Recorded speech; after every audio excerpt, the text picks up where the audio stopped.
Mom, Dad, I don't know how to start this without making you worry. So I'll start with the simplest truth. I'm alive.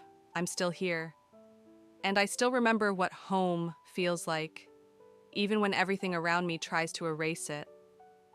I'm writing this on a small break, sitting on the floor with my back against a wall that shakes sometimes. Not always from something loud. Sometimes just from the weight of too many footsteps, too many voices, too many prayers whispered in the dark. I want you to know why I've been quiet. It's not because I forgot you. It's because every time I tried to write, my hands didn't feel like mine anymore. You raised me to believe that people can talk, that adults can sit at a table and find a way. You taught me that words matter, that promises matter, that life is not something you throw away because you're angry. And now I live in a place where people run out of words, and then they run out of time. I'm a nurse here, not a hero, not a symbol, just a person with tired eyes and hands that keep working, even when the heart wants to stop and ask, why? I see boys, yes, boys, not soldiers, not units, not numbers. Boys who still smell like soap, like school corridors, like the last summer they didn't know would be their last normal summer. When they come in, they pretend to be brave for about 10 seconds. Then the mask breaks. It always breaks. They shake. They ask for water. They ask if it's bad. They ask if they can call home. And the strangest thing, the most painful thing, is that they almost all say the same sentence, in different accents, in different languages, with different flags on their sleeves. I didn't want this. Some say it like they're confessing a sin. Some say it like they're apologizing. Some say it like they're surprised it happened to them, as if war is a storm. You watch from a window until it suddenly enters your room. There's a moment I can't forget.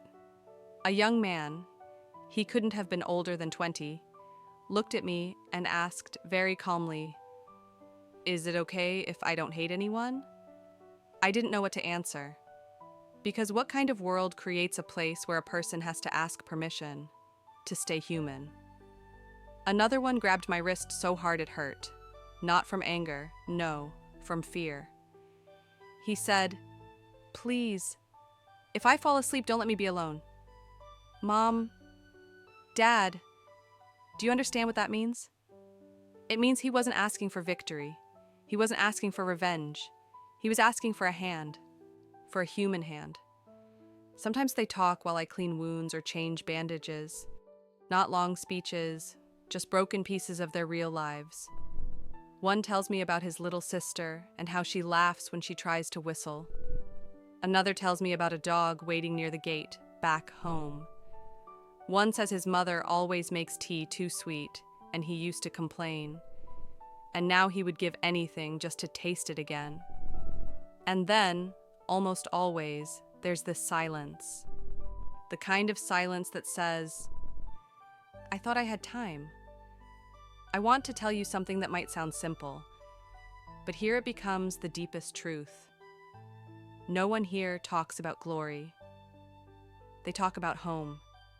They talk about cold nights, and how the sky looks the same everywhere, and how strange it is that the world is still beautiful while people are falling apart inside it.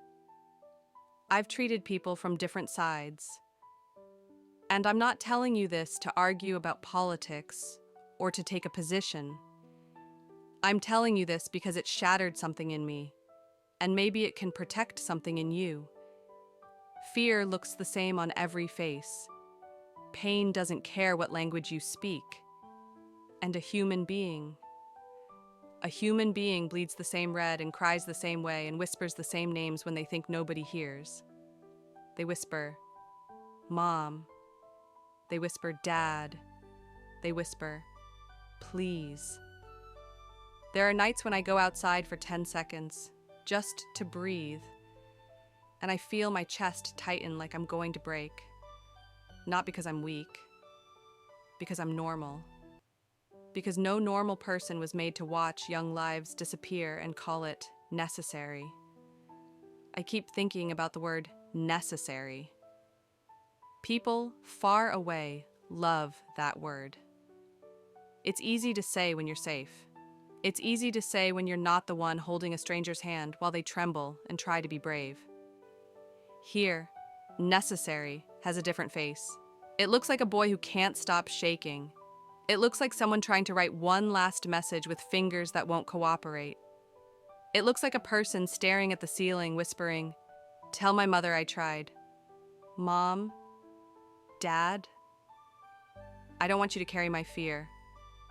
I want you to carry my truth."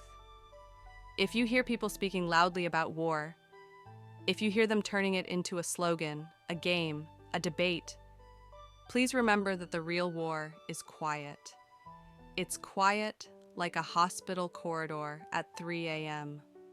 Quiet like a phone that will never ring again. Quiet like a chair at a kitchen table that stays empty. I'm still doing my work. I still show up.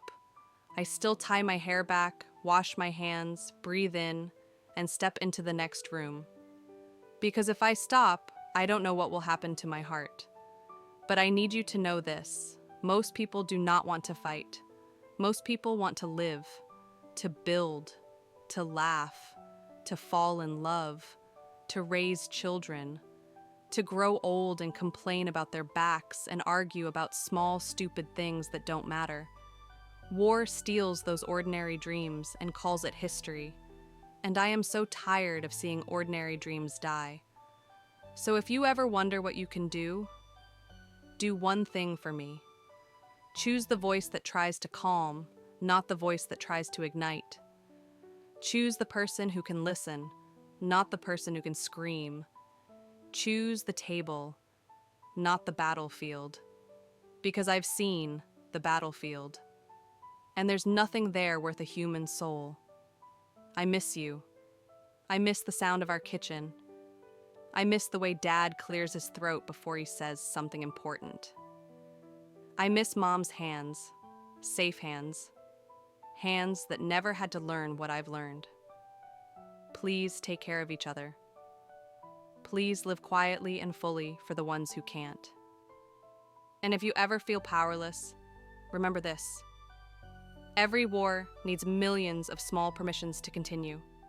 And peace also begins with small choices. A softer word, a slower breath, a refusal to treat human life like a number. I'm going back inside now.